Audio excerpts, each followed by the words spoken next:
Hi, I'm Sarita. I'm student in Craw from last 3 or 4 months. Then I came to know about the Craw security. Then I have searched about the Craw security on the Google. I checked the reviews of the Craw security.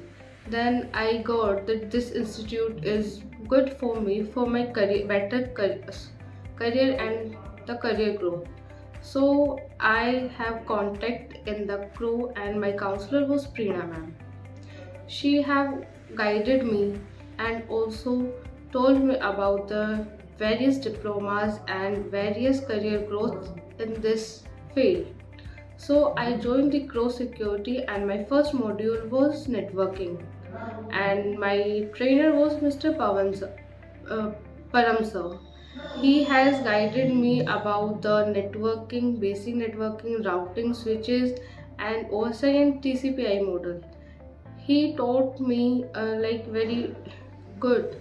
So after completing my networking, I thought that I will search the jobs.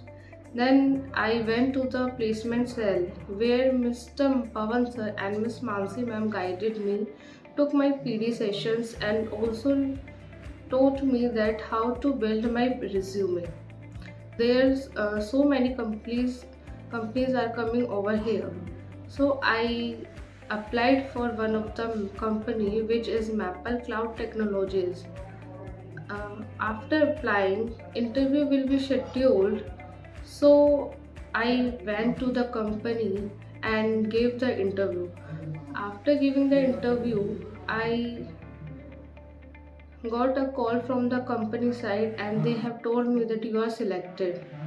So I want to say thank you to the Crow Security, to the Mohit sir, and our placement cell, which provide us the better guidance and the good path. So thank you so much, Crow.